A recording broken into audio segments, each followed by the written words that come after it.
Hello বন্ধুরা, আমি চিত্রলেখা। আমার আরেকটি নতুন ভিডিওতে তোমাদের সবাইকে স্বাগত। তোমরা সবাই কেমন আছো? আশা করি ভালোই আছো। আর এই দেখো, আজকে সকাল সকাল ঘুম থেকে ওঠার পর দেখছি চারিদিকটা কি সুন্দর পরিষ্কার, একদম চকচক করছে।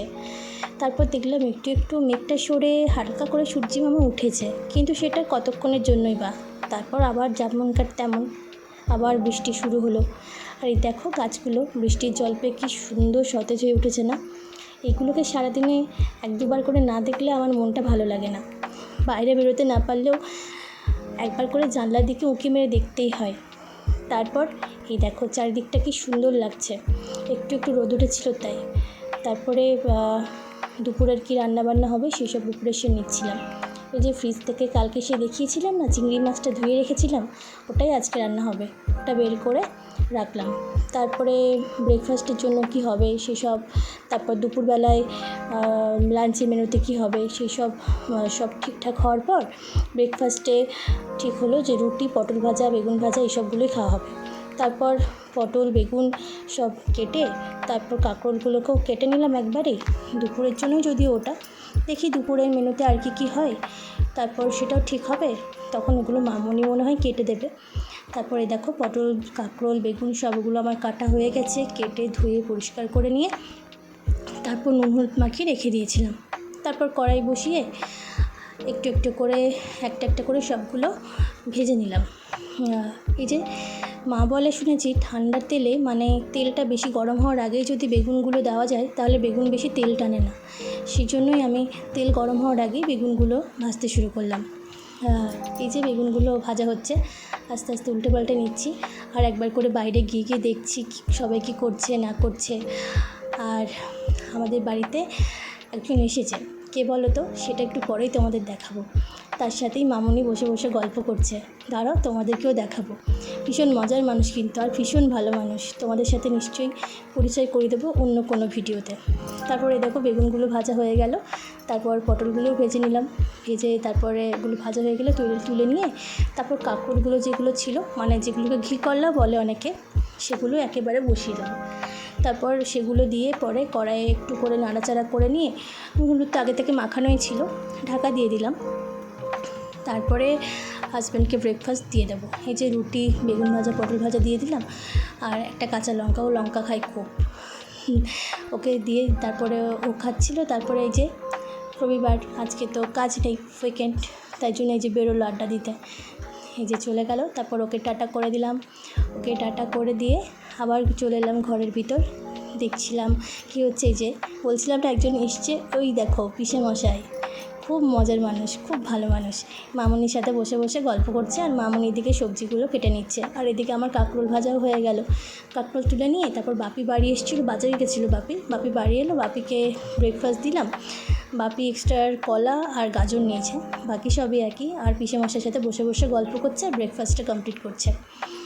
আর এই যে আজকে একটা পাঁচমিশালি তরকারি হবে, সেগুলো সব মামনি কেটে দিয়েছিল। তারপরে আমি ধুয়ে নিলাম। এখানে আছে পটল, তারপরে গাজর, ক্যাপসিকাম, পেঁপে, আলু, আরও এসব আর কি।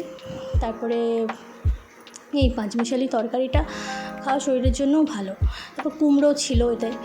তারপরে একটু তেল, শুকনো লঙ্কা, তেজপাতা ফোড়ন দিয়ে, তারপরে পাঁচফোড়ন দিয়ে তারপর সবজিগুলো নিয়ে একটু নাড়াচাড়া করে নুন দিয়ে দিলাম। নুন দিয়ে দিলে তাড়াতাড়ি সিদ্ধ হয়ে যায় সবজি, আর তাড়াতাড়ি ভাজাও হয়ে যায়। তারপরে কিছুক্ষণ ঢাকা দিয়ে দিয়েছিলাম। তারপর আবার একটু উঠিয়ে নিয়ে আদা কুচিটাও দিয়ে, মানে আদা গ্রেট করে রেখেছিলাম, সেই আদা গ্রেট করা আদাটাকে দিয়ে একটু নাড়াচাড়া করে তারপরে আবার ঢাকা দিয়ে দিয়েছিলাম। আর তারপরে একটুক্ষণ পরে আবার এসে দেখলাম যে সিদ্ধ হয়েছে কিনা, তখন আবার হলুদ দিলাম। আগে হলুদটা দিইনি, কারণ তাহলে সবজিগুলো ভাজা ভাজা হয়েছে কিনা বোঝা যায় না। তারপর হলুদ, ধনে জিরে গুঁড়ো একটু দিয়ে, আর এই তরকারিটা একটু মিষ্টি মিষ্টি ভালো লাগে, মানে অল্প মিষ্টি, একটু চিনি দিয়ে তারপর একটু নাড়াচাড়া করে আবার ঢাকা দিয়ে দিয়েছিলাম। তারপরে যে চিংড়ি মাছ হবে সেটারই প্রিপারেশন নিচ্ছিলাম। তখন চিংড়ি মাছের জন্য পেঁয়াজ, তারপর একটু রসুন, যাই হোক সেগুলো কেটে নিয়ে তারপরে চিংড়ি মাছগুলো ধোয়া ছিল, সেগুলোতে নুন হলুদ মেখে রেখে দিয়েছিলাম। তারপর সেগুলোকেও ভেজে নেব। তারপর কড়াই বসিয়ে কড়াই গরম করে চিংড়ি মাছগুলো অল্প অল্প করে দিয়ে ভেজেছিলাম। আর আমি না এই চিংড়ি মাছের কারি করবো বললাম, চিংড়ি মাছের কারি করলে চিংড়ি মাছ বেশি ভাজি না, বেশি ভাজলে না চিংড়ি মাছটা শক্ত হয়ে যায়। একটু নরম হালকা ভাজলে পরে নরম নরম থাকে, তখন কারিতে দিলে পরে খেতে ভালো লাগে। আর সেই রাবারের মতো লাগে না, রাবারের মতো খেতে লাগে না যখন খুব বেশি ভাজা হয়ে যায়। আর একটু হালকা হালকা করে ভাজলে পরে বেশ নরম নরম লাগে খেতে। তো তারপরে দেখো আস্তে আস্তে চিংড়ি মাছগুলো সব ভেজে নেব, ভেজে তুলে রাখা হলো। আর এদিকে মামনি কী করছে, এটা পেঁপে কাটছে। আমরা দুপুরবেলাতে লাঞ্চের পরে কিছু না কিছু একটা ফল খাই সবাই, তো সেটাই মামনি কেটে রাখছে। আজকে খাওয়া হবে পেঁপে। তারপরে আজকে চিংড়ি মাছটা যেটা রান্না হবে, সেই চিংড়ি মাছের পেঁয়াজ কোচানো ছিল, সেই পেঁয়াজটা ভেজে নিচ্ছি। পেঁয়াজ আর রসুন আদা দিয়ে পরে ভেজে নুন দিয়ে ভাজলে পরে পেঁয়াজ তাড়াতাড়ি নরম হয়ে যায়। তারপর টমেটো দিয়ে পরে নেড়ে চেড়ে নিয়ে আস্তে আস্তে রান্না করছিলাম। আর এই যে মশলাটা দিলাম, এটা আমি আগের থেকেই তৈরি করে রেখেছিলাম। এটার মধ্যে ধনে, জিরে, হলুদ, কাশ্মীরি লঙ্কা গুঁড়ো এসবই আছে।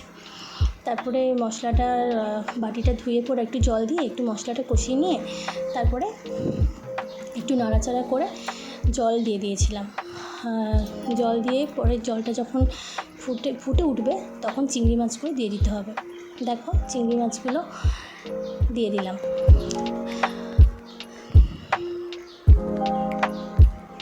এই যে তারপরে হচ্ছে বাপি পুজো করছিল, সেটাই একটু তোমাদের সাথে শেয়ার করলাম। বাপির পুজো করা তোমাদের সাথে তো আগের দিন শেয়ার করা হয়নি, বলেছিলাম শুধুমাত্র দেখিয়েছিলাম। তো দেখো বাপি পুজো করছে।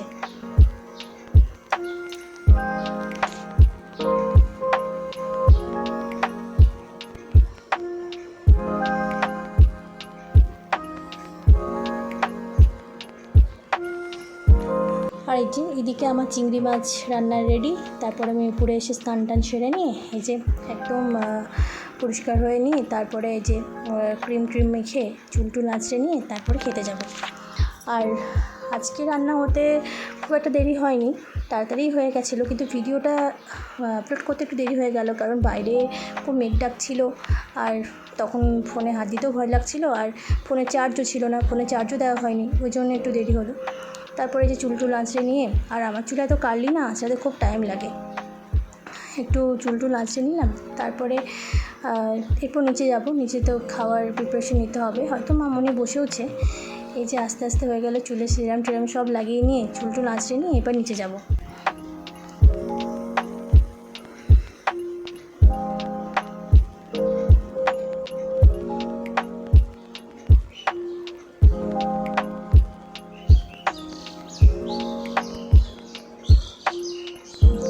হয়ে গেছে, এবার নিচেও এসে গেছি। এই যে বললাম না মামনি নিশ্চয়ই বাড়বে খাবার, এই যে কিছুটা বেড়ে রেখেও দিয়েছি রেডি করে। আর আমি এই যে কাঁকরোল ভাজা দিয়ে দিচ্ছি, তারপরে মামনি তরকারি সব কিছু রেডি করে দিল। তারপরে সবাই মিলে খেয়ে নিলাম। আর তারপরে এই যে উপরে এসে কিছুক্ষণ বসে তারপরে পেঁপে খাচ্ছি। দুপুরবেলায় যে আমরা ফলটা খাই সেটাই বললাম তোমাদেরকে তখন। তারপরে এই যে এখন পেঁপে খাওয়া হয়ে গেল। আর আজকের ভিডিওটা এখানেই শেষ করছি। কেমন লাগলো অবশ্যই জানাবে। দেখা হবে আবার অন্য কোনো নতুন একটা ভিডিওতে। তোমরা সবাই ততক্ষণ খুব ভালো থেকো। টাটা।